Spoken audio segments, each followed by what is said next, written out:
Hello, welcome to Shelf Examination Podcast, where we examine items found on the shelves of our local libraries. I'm Sarah, and I am the reference librarian at the Hurricane Branch. And I am the Makerspace administrator for all of the libraries in southern Utah. I'm excited to be here today because today we are starting our Kaiju review. And today we are starting with the first Kaiju movie. Well, the one we could agree on being the first. Yeah, it's kind of fuzzy what the first Kaiju movie is, but I think that both of us agree that the first Kaiju movie is 1933's King Kong. King Kong. Yes. Fay Wray. With Fay Wray. And I love that whenever we're talking about King Kong movies, that's Fay Wray's King Kong movie. Yeah, it's not the guy, it's not the pilot, it's Fay Wray. The thing that bugs me about that, though, is she...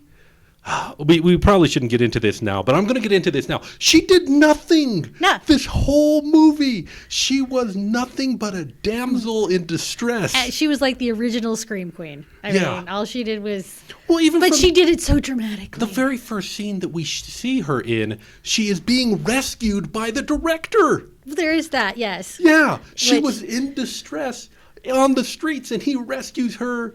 It just... I want to... Now think of the audience of the time. There are a lot of things about the... Okay, let's talk about the audience at the time. How'd you love those representations of other races? They go to this... Exotic location. Exotic, not Africa, totally Africa place with a bunch of totally civilized black people dressed up like uncivilized black... Woman with coconuts on her... Which doesn't grow in that area anyway. Yeah, there was not a lot of research into the historical or the regional at the time. They didn't care. They figured that the audiences wouldn't know any better anyway. Where nowadays, we'll call them on it. It's like watching Bedknobs and Broomsticks and trying to translate the German, and it's all gobbledygook. They only say two actual German words in the whole movie, which are Hassenpfeffer and Achtung. Well, yeah, the filmmakers at the time definitely were... working without an internet to double check on them, but also world travel was a much different endeavor. Oh yeah, back you have then. to take a steamship. Yeah. I mean, did they have to take? They did have airplanes. They did, but it was not. It was very cost prohibitive at the time. Absolutely. It's not like getting around is nowadays. No. So we can cut them some slack, but still at the same time, at the same time, you've got a lot of blackface happening, and so.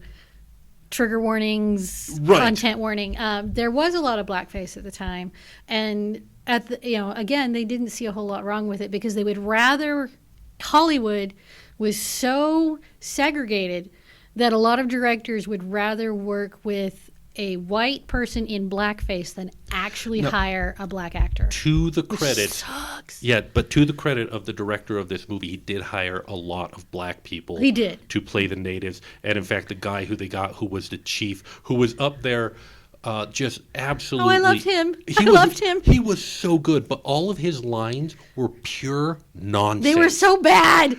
But you could see he had this expression on his face like, I can't believe I'm saying it, but he did it so well. He sold it so good. He was a professional, consummate professional. Big props. Hold on for a second. I'm going to look up the name of this actor so that because he's got a great name too. Now, while you look it up, my personal feeling is that everyone credits Fay Wray because yes, she was the damsel in distress. She was the woman in white that needs to be rescued. But at the same point, she also was a trailblazer in working with practical special effects, where they had to create King Kong's hand and they pick her up in it. And that had never really been done before. She didn't have safety harnesses or anything like that. And the hand, and she was up on that tree that they tipped over. Oh yeah, She was like the original female stunt double that was a female. Yes, they would sub in guys all the time, but she did a lot of her. Back to Shakespeare. Yeah, well, but she did a lot of her own stunts because they couldn't do it properly with a guy in a wig. So the actor's name was Steve Clement, and he was amazing. Oh, he was brilliant. I want to ask you something. I had a thought as I was watching this movie. a lot of times whenever I'm watching a modern special effects movie, I'm looking for the seams. I'm looking for the places where the effect falls apart, where I can see, okay, that's how they do it. Right. In the first Sam Raimi Spider-Man movie, he's fighting some guys in an alley, and at one point he does this anti-gravity backflip kick to the dude, and I'm like, okay, there's the pivot point. There's the pivot point where they swapped it and stuff like that. And I'm always looking for that seam. And the problem is, it sometimes takes me away from the experience of watching the movie. It's like the difference between puppet Yoda and digital Yoda. Right. With well, and that's the thing. With this movie, the seams were laid bare. Yeah. The seams were obvious, but it actually improved my It watching worked. experience because I would go, there's the seam. You didn't have to hunt for it. No, I didn't have to hunt for it. It was laid out. I could go, there it is. Now let me watch the movie and enjoy the story that they're telling me. And for the time, that was just innovative. It Oh, was yeah. so cutting edge. I took the opportunity to the copy that we have here at the St. George Library at the Southern Utah Library System had a audio commentary with Ray Harryhausen. Oh, cool. And now what's amazing is Ray Harryhausen did not work on the movie, the effects in this movie, because he was a little boy. Yeah, when he watched this movie. Yeah. He watched this movie and it inspired him to get into special effects, and now he's inspiring the next generation. Exactly.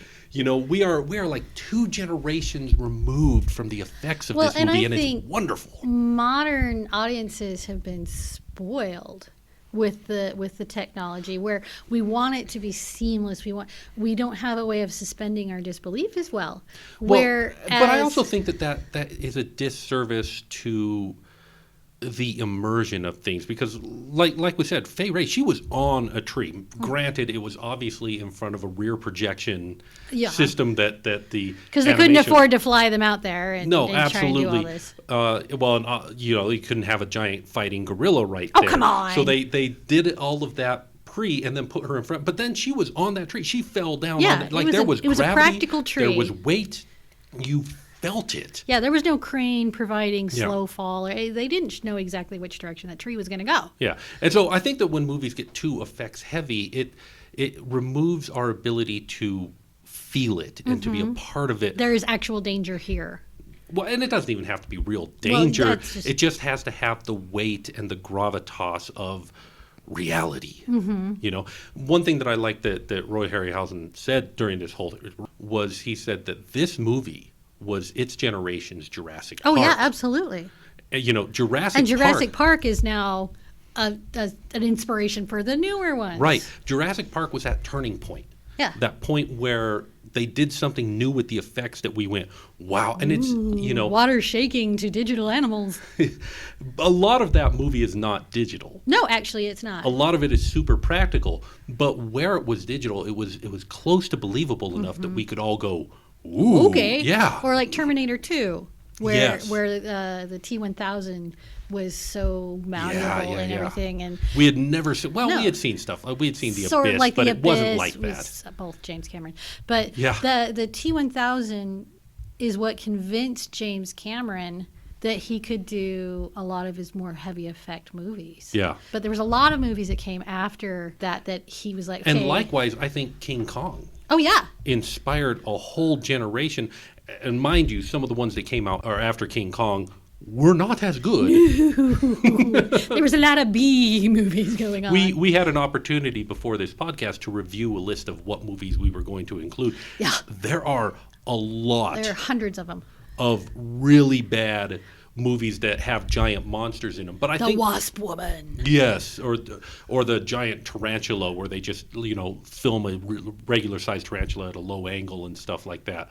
But they were trying. They were trying. But what I think impresses me about King Kong is the personality that they managed to imbue into this. Into a stop motion character, exactly. I will say that the large sized gorilla face that had one really creepy smile expression, that didn't quite have the personality.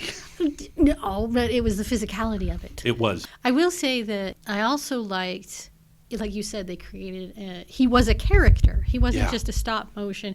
And stop motion before this, and you had like Land of the Lost and Journey Right. to the Center of the Earth, where you had the dinosaurs that drag their tails on the Those ground. were also ones that we considered are those kaiju movies, But they're not actually monsters. one, they don't have personalities. No, Yeah. they're not an actual character. They're just, something walking down the street. But it was obvious, hi, I'm made out of clay and I'm moving like this because I'm being moved one little segment at a time. Where, Which, granted, I couldn't do better. no, but come on. yeah, but as a moviegoer, King Kong was actually a character, and he had mannerisms, he had emotions, and he had his own reality. He acted. Yeah. It was great. And that is what leads, because they could make a monster like that with claymation, stop motion, become a character that later on goes on to inspire further effects. I mean, you would not have Nightmare Before Christmas, which is mind-blowing, Yeah. without King Kong. That's my belief. I love that take. I'm gonna support you on that one. I like that one. Just think King Kong led to Wallace and Gromit. I want to see that pedigree chart. All right, so I've got the plot synopsis up here from Wikipedia. The trash can of all knowledge. the summation of all human knowledge. The actually more like the concatenation of all human knowledge. And let's just go through it scene by scene and talk about this movie and talk about what we thought about it as we go. So, in New York Harbor, filmmaker Carl Denham, known for his wildlife films and remote exotic locations, is chartering Captain Inglehorn's ship. Until I read this, could not have told you the captain's name. No, was it was just Inglehorn. Captain. They always refer to him as Captain. And, yeah, the captain just kind of takes a backseat. But apparently his name is Captain Inglehorn. So all hail Captain Inglehorn. The venture for his new project. Now, one thing that I loved about this scene is that it looked and felt to me like watching a stage play. Right, it did. It Yeah. did. And part of that is obviously because they filmed quite a bit of it in a soundstage. But at Yeah. the same point, you did have actors that weren't trained to be cinema actors. You had actors who were trained to be theater actors that they pulled into cinema. For sure. Well, and even nowadays, there's a lot of actors nowadays. I'm trying to remember, didn't Meryl Streep start on Hollywood or something, or on theater. Broadway? A lot something of like that. people do, and yeah. you can tell because they overact, but they're not afraid to fill the scene with their presence. Right. It's like Patrick Stewart as Jean-Luc Picard Right. in Star Trek: The Next Generation, where you can tell in the first one or two seasons, he is in his Royal Shakespeare Company Yes. overacting, and the rest of the actors are just like, what are you doing, dude? And after that, he starts The dude with the Goodyear tire across his forehead is like, dude, too much. And so he starts to pull back a little. They start to lift themselves up to a higher acting I pitch. do think that he gave him an example, and they Yeah. were like, actually, step it up a bit, guys. Yeah. So between the two, they found a good medium where it can still be a little over the top because it's Star Trek. Yes. Yeah, you got to be over the top. But it wasn't theater acting. But at the same point, it's these humans in their natural habitat, and they're all Right. happy to be there. Right. So let's see, going on. However, he is unable to secure an actress for a female role he has been reluctant to disclose and reluctant to fill. He very clearly does not want... does not want a woman at all. Yes. But it's interesting that, he's well known for doing animal features and, Yes. and wildlife. And what does he need a female actress for? This is something that the remake by the Lord of the Rings guy... Peter Jackson. But Peter Jackson, he did do a good job of, motivating... Now, they changed the motivation. Yeah. But if we had had a scene before this where we are seeing Jack Driscoll being chewed out and going, listen, people don't want just wildlife. We need to have a story. We need to have a man and a woman fall in love. And that would have... We need to bring the hype. Yeah. Yeah. Granted, though, I'm not gonna complain too much about it. For the time that it was, I think they did a pretty good job. But I agree. I think that a little bit more motivation. Well, and everything else he's done, he's filmed where the animals are located. Yeah. That's what made him famous. Yeah. So he is the wrong dude for what they're attempting to do. Whatever. Yeah, romantic lead. He's not the right director to do something that's got lovey-dovey stuff in it, unless it's... He is the right director to find this fantastical thing that he's doing. So, Right. if it were anybody else, we wouldn't have a movie. It's true. I also think they start in the harbor rather than just starting at the island and everyone being on the ship and like, oh, look who's here. This is how we got here, was to give the audience a juxtaposition. Yes. So this is our standard city. Everyone knows New York. Look, Statue of Liberty. Yay. And then Well, you we have... didn't even get an establishing shot like that. You though. didn't. No, You didn't. yeah. You just, It everybody's was just like... everybody knew what it was. Yeah. They were like, the New York City. Got it. And then they did the exotic island. Yeah. And so it's to give something to compare. This is normal city. This is so unusual. Well, and that's possibly why these opening scenes felt so much like a stage play, because it was easing the audience into the idea of... You make them comfortable and then make them uncomfortable. Give them an experience that they're used to, so that when we get to... Because in a modern show like this, where we got two people talking back and forth, they would have cut to one person, cut to the other person, close-ups, long shots, establishing shots. There was no establishing shot. It was one continuous shot. It was one continuous shot. They delivered all of their lines in one take. Yeah, it was great. But it was very much like a stage production. But then when we get to Skull Island later on, there's establishing shots. There's up shots, down shots, long range shots, panoramics. So I do think that maybe this was deliberate. This was them going, let's give people something that they know and feel comfortable with. And then make them uncomfortable. We are going to rip that away from them. And I think that it was possibly... I hope that it was on purpose, because it was brilliant if it was. So accidentally cool if it wasn't on purpose. In the streets of New York City, he finds Anne Darrow, who will forever be called Fay Wray from now. We just can't call her Anne Darrow. She doesn't exist. And promises her the thrill of the lifetime. Now, this is the scene that I was talking about earlier, where... First thing that we see of her, she is the damsel in distress. That's the only role that she is being assaulted by a fruit seller who's accusing her of stealing, and the director comes and saves her. Because that's her whole sole purpose in this movie. That's her soul. Yeah, that's all she's got to do in this movie. I mean, you think of Meg, I'm a damsel, I'm in distress, I can handle it. She can't handle it. She can't handle it. This character, Anne, can't handle it. That's right. She's purely there as the please save me device. And nowadays, I don't think that would fly, which is why in the modern King Kong by Peter Jackson, she has a lot more spine. Yes. And she has more to her character rather than I'm the blonde bombshell that needs to be constantly saved. Right. And it makes a lot more sense. Now, does that distract from this movie and make this movie it's worse? The era. It is the era. And overall, I think that this movie has enough to stand on that we and Fay Wray, for what she was handed, hi, you're a damsel in distress, go for it. She did an amazing job. So the venture sets off, during which Denham reveals that their destination is, in fact, an uncharted island with a mountain the shape of a skull. Originally named Skull Island. Right.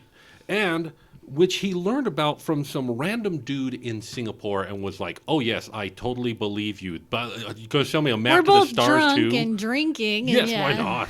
This has got to be completely legit. And yet it is. It does. It's Plot there. Convenience Theater presents.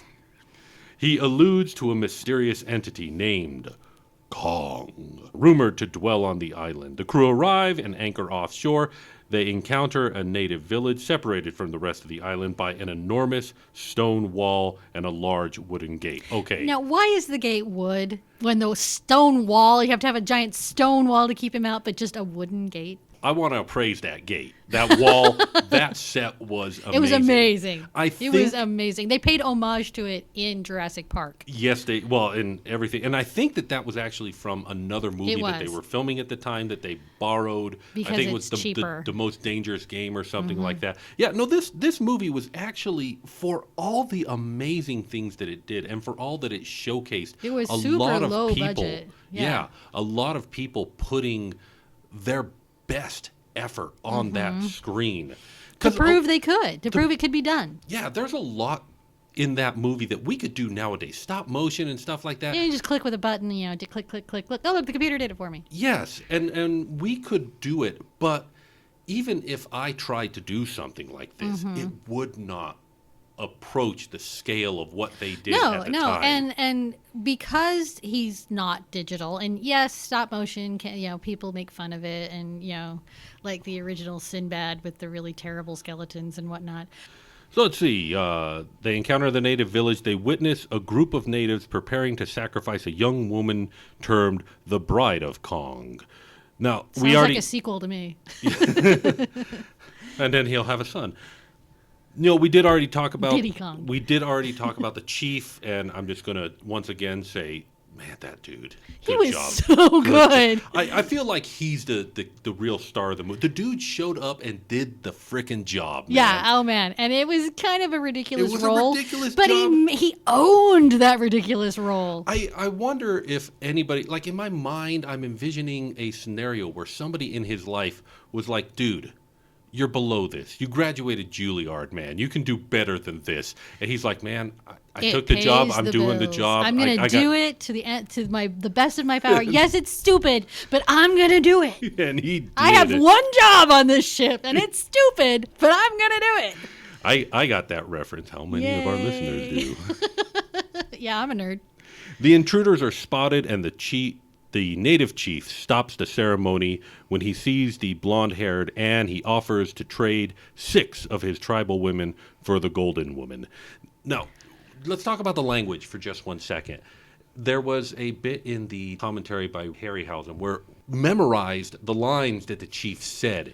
He was so enthralled by this movie that he was like, one day I am going to go there and I am going to speak the language. And he did. Now, the funny thing is, this is a real Pacific island that they filmed this in. There are really people who live there. They are not black. No. They are Asian. Yes, which is common. Right. And Ray walks up to one of them and says the line from the movie. And he's like, what? And the native says to him in plain English, what the heck are you saying, man? Gobbledygook. Yes. I recently saw an episode of Bluey where Bluey's dad... I love Bluey. Oh, how do you not love Bluey? Bluey's dad is pretending to be a French chef, and he's just rattling off random French words. And I'm sitting here going, oh, this is hilarious. But my kids are going, oh, he's French. He's speaking French. Yeah, no, You're he's like, escargot, excusez-moi. Yeah. It's exactly that. All right. And they at the time they didn't expect people to know. Nowadays we have Duolingo and all those other programs. And if you get to our library website, we actually have transparent language online for free. Shameless plug. Well, and absolutely. I mean, part of this podcast is to tell people what's available at the library. Check your local library. It's better than Duolingo. Yeah, and it's a lot like Rosetta Stone, only it doesn't cost $500.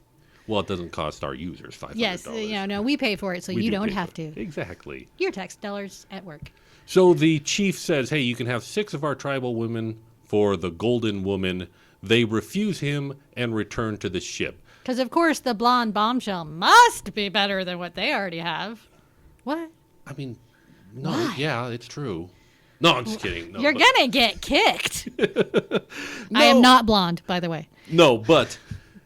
It is kind of interesting that, again, she's blonde, so she's better, and she's blonde, so instead of King Kong killing her, he's like, oh, she's special, and what's a gorilla care about a blonde? Yeah, I mean, for all we know, he's colorblind, but or apparently, maybe he looks at her hair and goes, ooh, light food. Yeah, I know, maybe diet. Because it's light. Light. Never mind.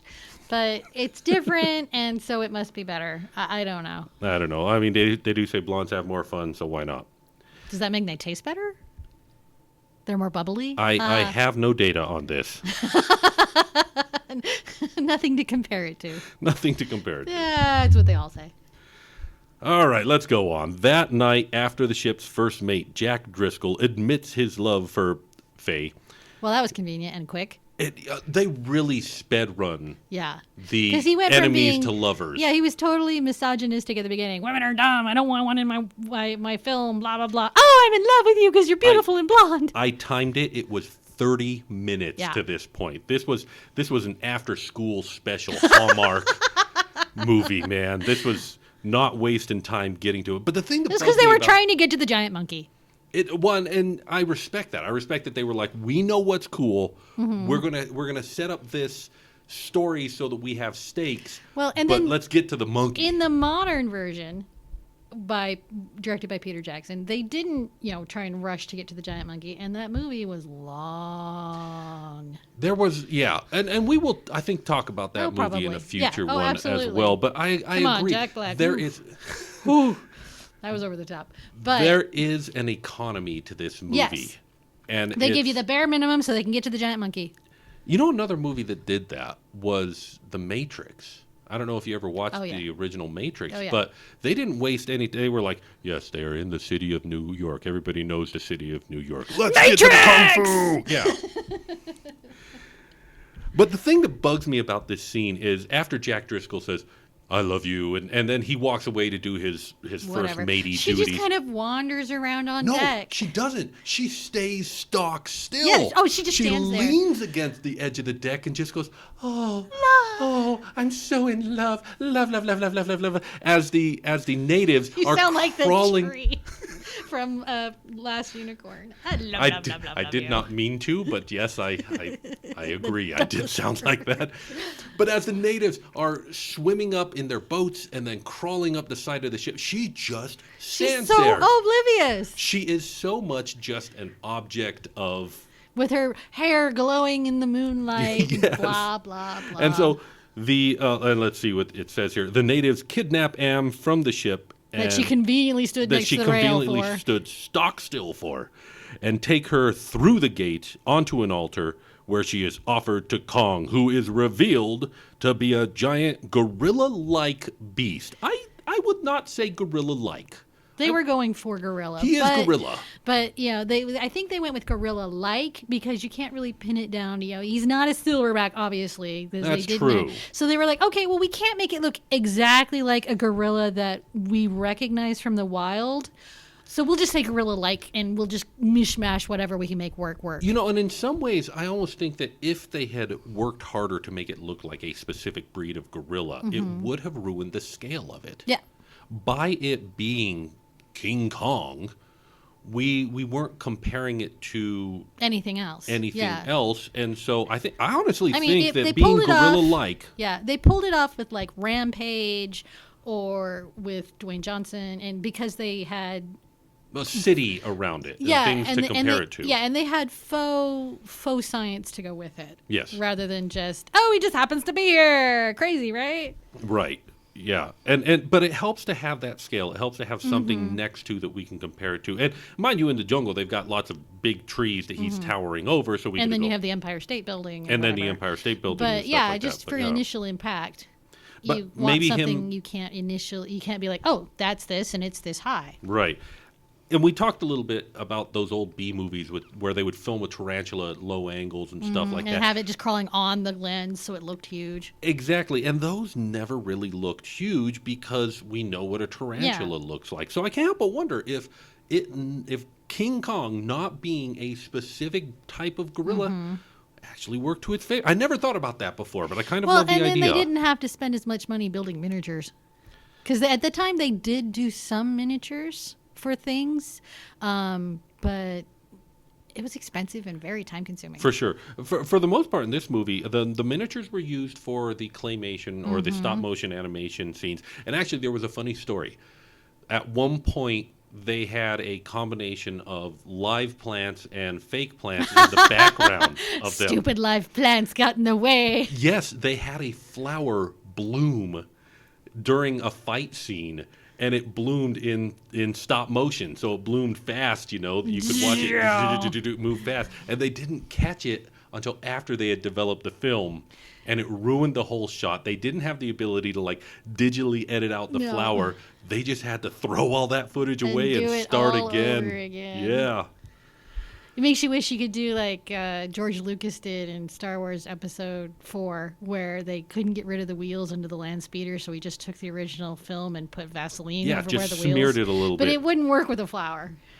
Well, that's what they would have had to have done. They would have had to paint it out with literal actual paint. That would have been such a pain. Yeah. It's sad to say for stop motion because that is painstaking. It would be easier to reshoot it than go through every film. And that's what they did. Film slice and try and make them all match. It would have jiggled. Yeah. All right, so Kong carries a terrified Anne away as Denim, Jack, and some volunteers, The red shirts. the red shirts, give chase. The men encounter living dinosaurs, a charging stegosaurus, which they manage to kill. Stegosaurus. Yeah, well, stegosaurus is. Well, I imagine they. Let's say that maybe it was protecting its eggs or something like that. Okay, I'll go for it. I'll suspend my disbelief. Yeah, although later on we get there it is. An aggressive carnivorous brontosaurus. Carnivorous brontosaurus. Yeah, and eventually Kong himself. Now, they are on this island with living dinosaurs. And they're like... And they choose the giant monkey. We want the monkey. Like, come on, Stegosaurus, man. I'm like, take a plant-eating dinosaur that is not going to try and bite your face off and shoot the movie with that. Yeah, I mean, exactly. Come on. It's still going to be epically cool, but much less dangerous. And it's easier to find food for it. I want to see a Stegosaurus climb the Empire State Building. I don't think it can do it. Elevators? I don't know. And this is another place where the seams in the effects were obvious. It was obvious to me that they had shot stop-motion scenes of that Stegosaurus charging and then put it on a rear projection and had everybody kind of like stand in front of it and pretend to walk and stand in front of it. Yeah. Eventually, Kong leaving Jack and Denim as the only survivors. Oh, this was the scene... Course. With the log. Yes. Where he picks up the log, and they had a practical log that they were tipping, but then they had King Kong behind it doing the claymation thing. That was a cool scene. That was a lot of work. And the worst part about it is a lot of that scene was censored at the time that they were... Which is too bad. Yes, because this movie, they were like watching the people hit the ground and being eaten by the monsters and stuff like that. And they thought it was too graphic. And the censor... Not the censor. There were no censors at the time, but... I don't know, whatever movie board or whoever was showing the movie was like, you got to take those scenes out. Yeah, it's too violent. Now, we have those scenes back nowadays, thank they goodness. found the archival footage, fortunately. And so we get the full version, but back in the day, that's not what you saw in the theaters. That was not what you saw, and it's kind of amazing. But yes, in this scene, all the red shirts gone, and the only two left are Jack and Denim.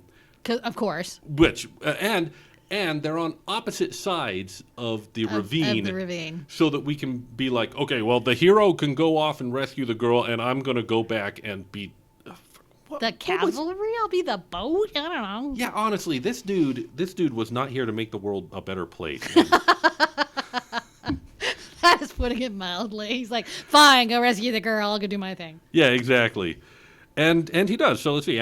After Kong slays a Tyrannosaurus to save Anne, Jack continues to follow them while Denim returns to the village. Man, and again, another great scene. And I'm that sorry, Tyrannosaurus I wouldn't want fight. it. Oh, that Tyrannosaurus fight was so great. good. And I really think that a lot of that, even though the anatomy of how the scene worked, you're like, okay, a Tyrannosaurus, we now know, could not move like that, or it could not, or the it didn't drag its tail, it didn't stand up. But at the same point, that sort of thing is what led to the later movies where you could have, the oversized kaijus and it proved that people were willing to suspend their disbelief to be absorbed in this monster story. Well, I think it's funny that from the time that the first Jurassic Park movie came out to the last Jurassic World movie, the idea of what dinosaurs look like changed a lot. Yeah. And we came to realize that, some of them maybe even had feathers, but what were they going to do? Well, what they did in the movie was they made this throwaway line of, well, you didn't want them more accurate, you wanted more teeth. Yes, exactly. Which was an in-world explanation of saying, yeah, we screwed up. We didn't know what that was when we did it, but it looked cool, so we're going with it. In this case, though, they were making it based on what they knew at the time. At the time, yeah. And that fight with the Tyrannosaurus, that bit where he just takes the jaw and jiggles it to make sure that he's dead. He's dead. Was such a nice touch. And it must have taken days to do that jaw jiggle, but they were like, this is going to create the character. And that's what it's all about. That's why Kong was different from a lot of the, the earlier movies that have large creatures, the dinosaurs and whatnot. Well, there was really only the Lost World before Yeah. this, I think. Is because Kong was an actual character. Yeah. He wasn't just some random thing rampaging. He was an actual character in the movie. Well, and as we said before, that's the difference between a giant monster and a kaiju. Kaijus have character. Yeah. So, There's some sort of intelligence there. all right, so continuing on. Arriving in Kong's mountain lair, Anne is menaced by a serpent-like... they have the This was name like of this. throwaway. Elasmosaurus. Apparently... I just said cause angry grandfather. and it was such a quick scene. I mean, know. It was swear. like you put all that work into it, and it was like 30 seconds. Oh, snake's dead. Yeah, but somebody put in the wiki the name of this particular dinosaur, which... Okay, go for it, man. Do Giant your thing. snake. But it also cracked me up how fast a scene it was. Kong dropped Fay on a cliff, and the transition from the claymation Fay Wray to the live action Fay Wray, which they did on set, not on set, on the stop studio, motion set, where every frame where they moved King Kong, they advanced the backlit film of her one frame, and then King Kong and moved her, and King Kong and moved her. Such a pain. But it means that when they were done with that scene, It looked flawless. and they were done. They didn't have to composite because they didn't have composite to. at No. the time. It was already done in camera, and that's cool. But this scene with the snake was so quick. He takes her, he drops her, he turns around, the snake attacks, he turns around, kills the snake. Done. Don't you think he would know there was a giant predator in his lair? Yeah, exactly. Like, you would think that he would, I don't know, put up a wall or something, or at the figure least... out that it was there before he set the blonde bombshell down. To be fair, snakes are sneaky. Okay, but giant snakes are not that quiet. No. So when a pterodon tries to fly away with Anne and is killed by Kong Jack... Why is every creature on this island obsessed with Fay Wray? I don't know. Everybody is trying to kill Fay Wray. They're trying to establish that this island is just plain deadly, which it is. Well, they established that with the red shirts. For sure. And on top of that, they got to be reproducing at a ridiculous rate, because how many dinosaurs have we seen die in the 5 minutes of this movie? This is a tiny island. Where are they getting all the food? Oh, maybe that's why they're fighting so hard. So see, Jack saves her, and they climb down a vine dangling from a cliff edge when Kong starts pulling them back up. I love that scene. I know, because I was like, oh, duh. The monkey's just going to grab it. Oh, look, he did. Oh, look, he did. And he starts pulling them back up. The two drop into the water below, or conveniently placed water below. The two dummies of them drop into the water below. That was, again, very obvious. It was like watching late 70s, early 80s TV. You're like, oh, yep, there's a dummy. But they let go of the vine, they drop into the water, barely missing the rocks below. Of course. And then they flee through the jungle back into the village where Denham, Inglehorn, and the surviving crewmen await. Oh, yeah, Inglehorn. Inglehorn, the captain. Yeah. Who we forgot. Every time we remember the name of him, we're like, oh, yeah, the captain. Oh, yeah, the captain in this movie. Let's see. Kong, following, breaks open the gate. Duh. I mean, how long could he have done that? Yeah. Exactly. At no point was there any reason for him not to do this. Yes. But, hey, we're chasing Fay Wray. If they're pretty sure the Kong's a man-eater, how come he hasn't done it before and to get to the village? Exactly. Especially since the village is cannibals anyway. Because they keep giving him brides to eat. I don't know. Where is their female population coming from? Because they keep feeding them off. Also, why is it just Kong that's the threat? Again, we've got T-Rexes and man-eating brontosauruses and pterodons. Because he has an opposable thumb? I don't know. That's got to be it. It's the opposable thumb argument. I can't argue against that. So see, he rampages through the village.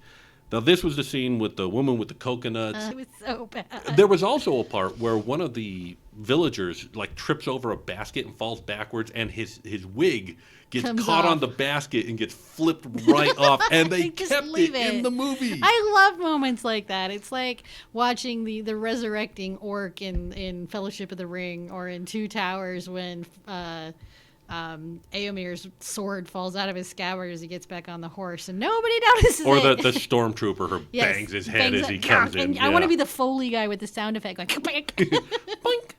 On shore, Denham, determined to bring Kong back alive, renders him unconscious with a gas bomb. Well, why didn't you do that before, dummy? Well, because the gas bombs are back on the ship. No, they Sure. did establish that. Yeah, I'm bringing a bunch of gas bombs. Well, what do you need the gas bombs for? Well, that's what he needed the gas bombs. Just in case, right? But I loved King Kong's. It's not a death scene; it's a passing out scene. Yeah, the staggering. He didn't just go. Now they And did. you could see it take effect, and, Yeah. and what kind of effect it had on him, which had to be pain to animate. It was time consuming. It But was painstaking, and was it was worth totally it. worth it. Totally worth it. It made me believe more and more because he's fighting it. He's trying to fight it off. He wants to get to the girl. He doesn't like this dude. That's okay. We don't either. And and he's just trying to push through, and it just finally succumbs. Yeah, it was a fantastic. It was like scene. an Alan Rickman death scene. Yeah. It was great. Alan Rickman as King Kong. No, I don't want to. I don't think he'd appreciate that. We did see an example of compositing a little bit Yes. earlier because that gas bomb was so obviously so just double exposed on there. Gas, look, more gas, yeah. It worked well. So let's see. Shackled in chains, Kong is taken to New York City and presented to a Broadway theater audience as Kong, the eighth wonder of the world. How many eighth wonders have there been? Too many to count. Like we got to be And on like why our 28th. would you go all the way up to New York? I mean, there's got to there's be a places port there. closer. Miami or, Yeah, well, yeah. You know what? Do you know why? Norfolk. Actually, there was a reason why. So, the director of this movie had a very fascinating life before this point. He was one of the first fighter pilots in World War I. Oh, wow. So he actually had a chance to fly airplanes. And one day he's traveling through New York, he sees the Empire State Building, and he gets in his mind this image of, wouldn't it be cool if there was a giant monster up there, we had to fly airplanes, which were There still you a go. relatively new technology Oh, yes. to fight him. This entire movie Was based on that idea. started with the rule of cool, Mm-hmm. and he worked backwards from there. What kind of monster do I want? How am I going to get him? Where was he from? What kind of things does he do? Yeah. Right. It Why did he all climb the revolved building? around. So you ask, why did it go to New York? That's because why. the director of the movie Thought it would be saw cool. the Empire State Building and thought it would be cool. 100%. It's the rule of cool, and doggone if it didn't work. I worked. mean, that was on the movie poster. That is Oh, yeah. burned into Oh, our man. brains. And if you go to the Empire State Building, they've got the posters because, not only did it, forever it was the tallest building and probably the best built. Oh, my gosh. It's going to last through many monkeys climbing it. Yes. But it's got, King Kong made it international. Everyone knew what the Empire State Building Yes. was because King Kong was on it. And it's no longer the biggest, and it's no longer Oh, the no. tallest, and it's no longer the fanciest, but it will never be forgotten because No. of King Kong. Oh, yeah. It's amazing. So, the ensuing flash photography causes Kong to break loose as the audience flees in terror. Was it the flash photography, or was it... No, that's right. They were taking pictures of King Kong, and he didn't like that. He didn't like that. I wouldn't either, honestly, especially if I was someplace I didn't want to be. Yeah, well, maybe he was photosensitive, and he was having a... Yeah, see, other people, but before now, paparazzi was a problem even then. That's right. Let's see. Anne is whisked away to a hotel room on a high floor, but Kong, scaling the building, Because of course she had to be on the high floor. randomly finds her. Actually, didn't he find somebody else first? Yeah. Yeah, he found He's looking somebody through else. the window Looking and- through the windows. He's searching for, I don't know, he just knew where she was. He's I got don't know, maybe she that has a kaiju radar. distinctive scent. She has Chanel number 22. I don't think Chanel ever got that high, but you know what I mean. Well, and of course she wore that on the eyelids. You gotta have course. your Chanel. So King Kong, scaling the building, reclaims her, makes his way through the city with Anne in his grasp, wrecking a crowded elevated train. That was another really cool scene. scene. I mean, just the work that went into that train. Well, and I the want to say L hand. train. Is that accurate? It was the L train. Yeah. The hand that they created to hold her. Yes. was so cool. That was a very neat set. And you see, I don't think that we're going to review the 1980s King Kong in this particular series because I don't think that we have it at our library.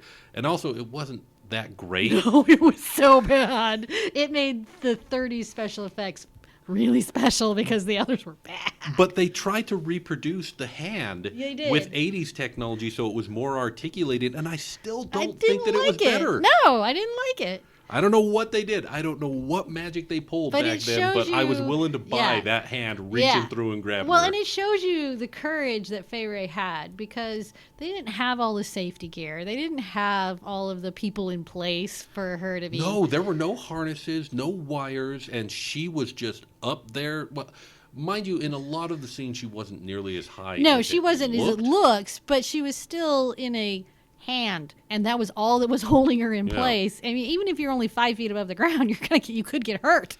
Absolutely, and she just did. She her just went best. with it. Yeah, it was great.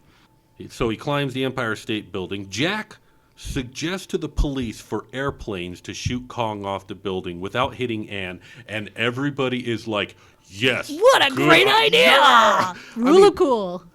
Again, this was what the director wanted. Yes. And so, of course, everybody's going to be. But it was like a bunch of 6-year-olds were given permission Toys, to make toys, mud toys, toys, baths. toys, toys, toys, Yeah. toys.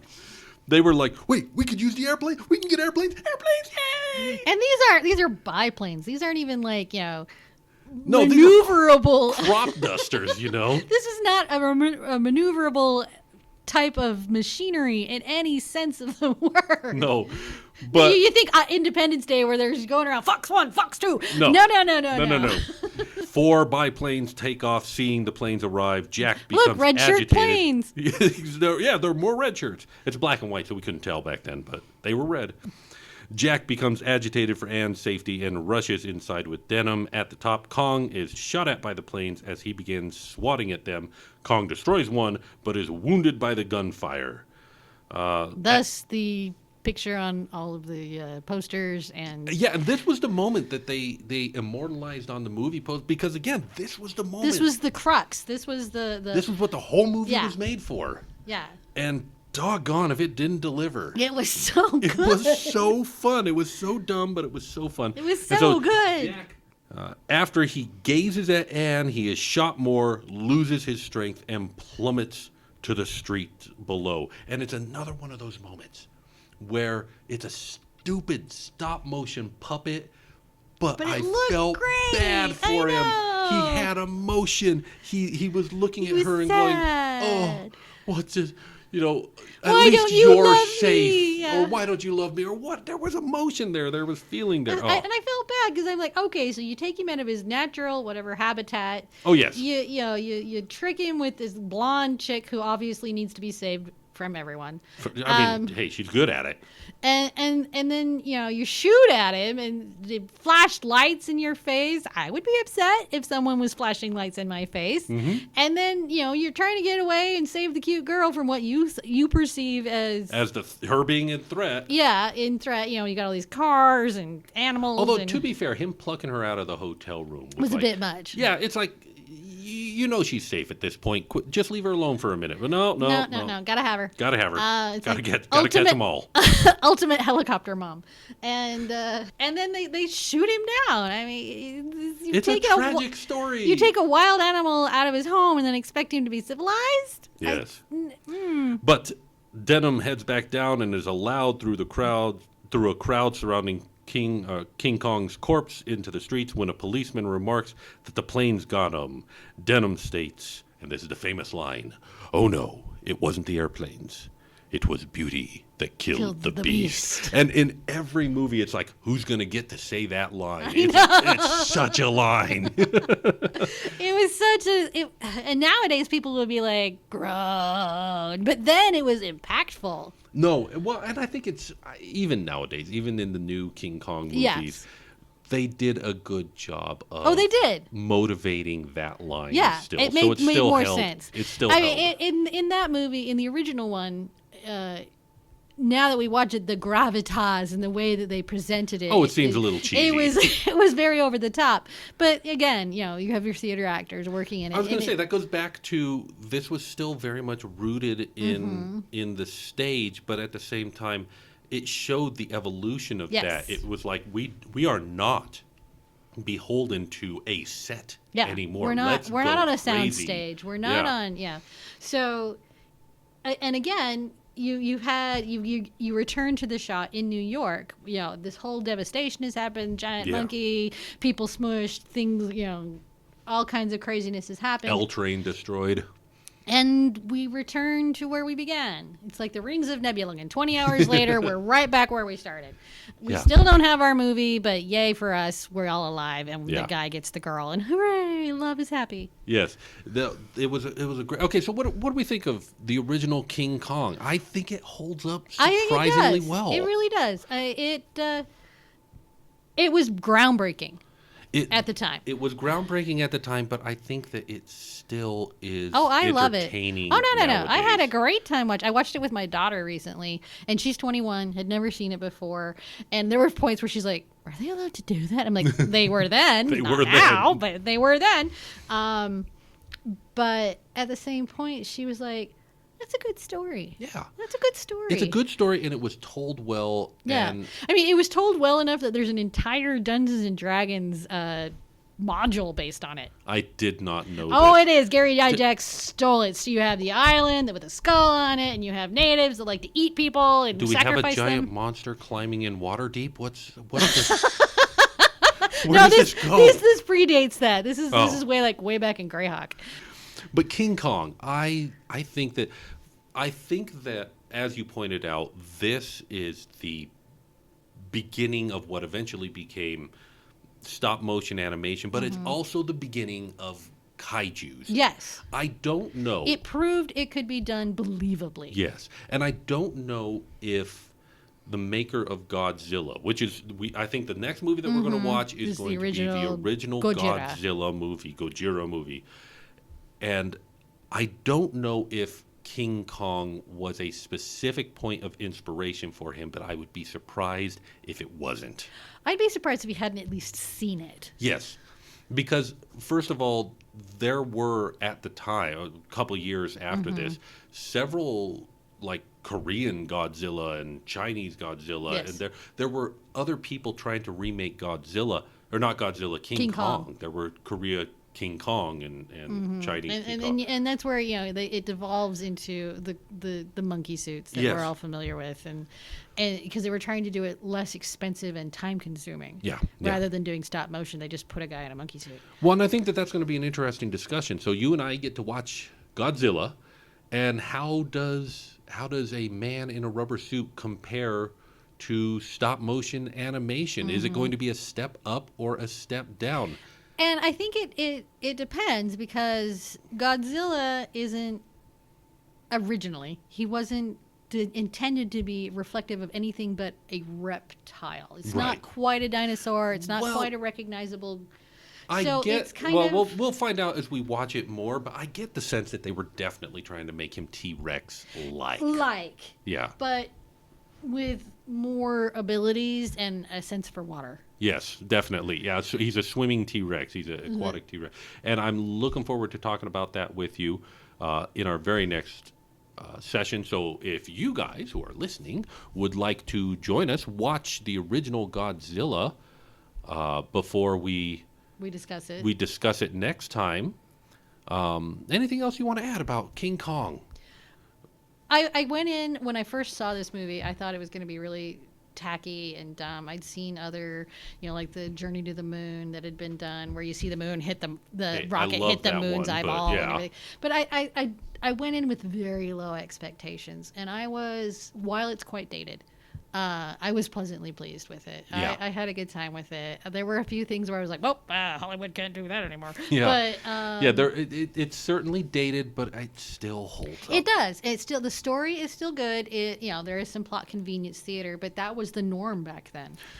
Plot convenience theater is going, just from what I remember of old and modern Godzilla movies. It's a monster movie. The It's a plot monster is movie. not the focus. The Right. monster is the focus. Yeah, and if we get to see a cool monster fight, if we get to see that moment of cool. Mm-hmm. Now, one thing that I think we're going to do going forward is, one, I want to rank these movies. Mm-hmm. And so we're going to have to decide at the end of the next podcast whether Godzilla is above or below King Kong. We don't have to have the same Ooh, ranking. We no, don't have to no. agree on this one. And you don't have to agree with us, people who are listening. You can tell us that we're full of it. Absolutely. Engagement is king. But I also want to talk a little bit about the, I don't know, what do we want to call it? A plot and B plot, the human-centered elements and the monster-centered elements. Right. And in this movie, those elements were intertwined. Yeah, it was. You didn't have one without the other. Right. But if we just looked at the human-centered elements, it's a 30-minute hate-to-love Really relationship, cheesy really romance. cheesy Enemies romance. to lovers, yeah. But it was, I almost enjoy the economy of it. If Yeah. all of those Hallmark movies were 30 minutes and over, give me my adrenaline shot and give me my endorphin shot and let me go. Yeah. You know? It's like a Christmas special when you're a kid. You know, Charlie Brown Christmas. Yay, Yeah. he's got a silly tree and now we're happy. We're and done. now we're done. Yeah, exactly. And that, it really did that. And then looking It was just enough to make you care about the characters and their relationship, and then you got to the big monkey. Right. And then when we talk about the big monkey and the dinosaurs and the monsters and all of that on Skull Island and the airplanes and the Empire State Building, King Kong is going to be hard to beat. Yeah, it really is. Because it is one of the best monster movies. They got straight into it and they really delivered on it. Man, we're not ranking them right now. No, because we don't have anything to rank it We don't against. have anything to rank them against, but monster elements in this movie It's going gonna to be be hard to Yeah, it's like, okay, where do we put the mean? You know, because we're starting really high. beat. Yeah, absolutely. Well, let's see how it goes in the next episode.